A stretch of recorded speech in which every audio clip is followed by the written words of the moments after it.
I think it immediately takes me to the decision between shirking and being responsible, which is why I love going back to the word responsibility, because I think one of the reasons why people don't step into peacemaking, championing love and compassion, with all those things that are a part of peacemaking and come together for really good peacemaking, is, again, we're walking through this world and we're making decisions, conscious and subconscious, all conscious and subconsciously, part of me, all of the time. And I could decide, hey, that looks beneficial for everyone, including myself.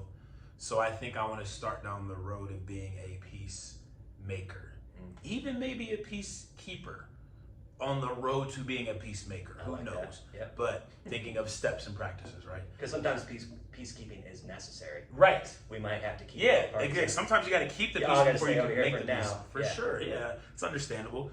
But all of that, getting back to our practices and starting with ourselves, all of that requires stepping into this idea of responsibility.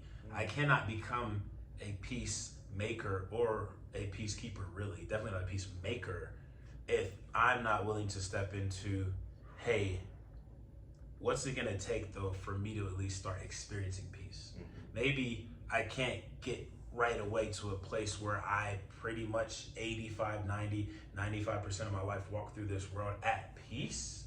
But what's it gonna take for me to start becoming just a more at peace and a more peaceful person? Yes. I mean, like that journey on its own is work.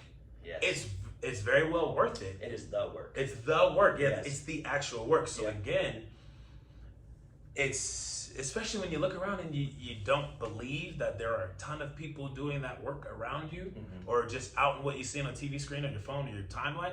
And so I understand that, from what we see at least, and what people communicate when they talk to each other, is that I think a lot of people don't want to step into the responsibility of, and again, I think this is why we love it when it's on TV. We love it when a friend does it. We love it when people treat us that way, because we're just like, oh my gosh, oh, that's peace and love. I love that so much. And I'm like, I don't know. I think maybe we love experiencing it so much. We love observing it so much. We love peripherally being a part of it so much. But I don't know that we love it enough to step into it, because it's going to always require something of ourselves. I think it's a lot easier to shirk off that responsibility of being peace, as I like to say, like, be the thing. We don't always want to step into the practice of becoming peace, because I can be someone who is not peaceful and be a peacekeeper in the moment because I benefit from it.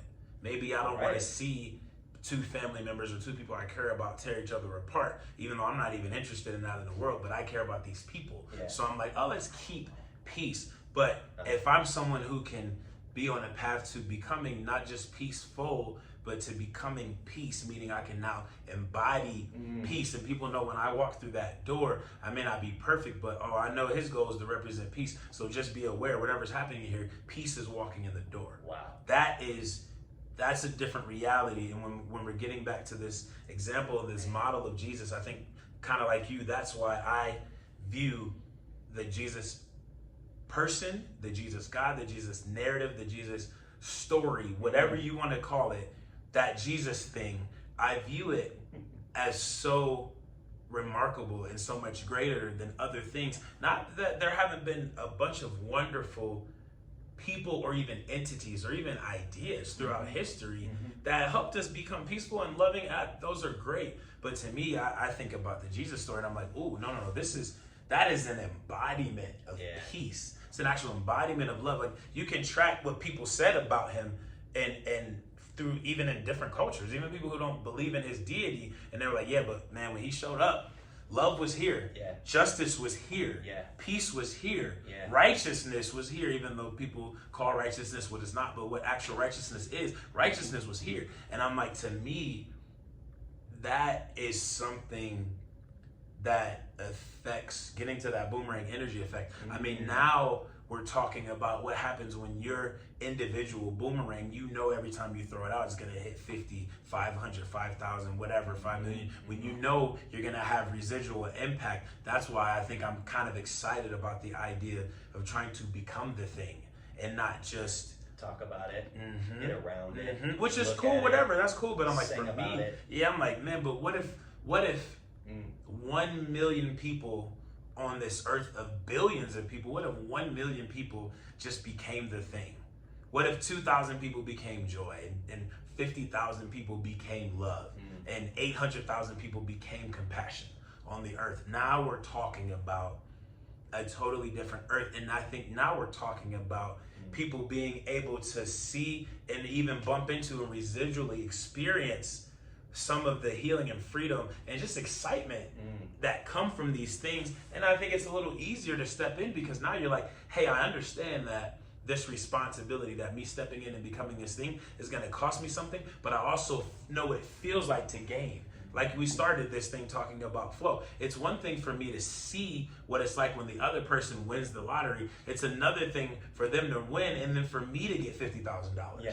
Now I'm like, oh, okay, well, I know it's going to cost me something, but I felt what it's like to get a little bit of it. And so that's why I think it's very important that we don't look at the responsibility as a burden and we just look at it as like a thing. It's like, no, like it's an opportunity. I think most responsibilities are opportunities if we can look at them in a well-rounded manner. And then I think we start to understand that shirking or running from the thing actually costs you more than developing. Yes. It costs you more to actually not develop. Again, even thinking about our own bodies, we used push-ups before. Whatever, yeah. It can be a little taxing if I've never done push-ups to be like, I'm gonna just try to do 10 a day and work my way up to 50 maybe by the end of the month or 3 months, and then one day I want to be able to do 100 push-ups a day. Like that can be daunting and that can feel a certain way. And I'm like, it's cool, fine. But we're human beings, we're gonna age. If we're blessed and we don't die early or die young, we're gonna age every day. Which means by just the reality, every 10, every 15, 20, 30, 40 years, our bodies are essentially withering away. And so even though that responsibility, that opportunity, that decision to step in and be like, I'm gonna start creating actual resistance, physical resistance within my body, and it's hard and it's hard work, it is, especially in the beginning. But the more you actually build yourself up, everything gets easier. Because now as you age and things would be debilitating somewhat, you are resisting that debilitation. You're resisting that bad energy, the destruction, falling apart, whatever's happening, whatever downgrade you're getting and whatever slope you're going down, you are resisting it.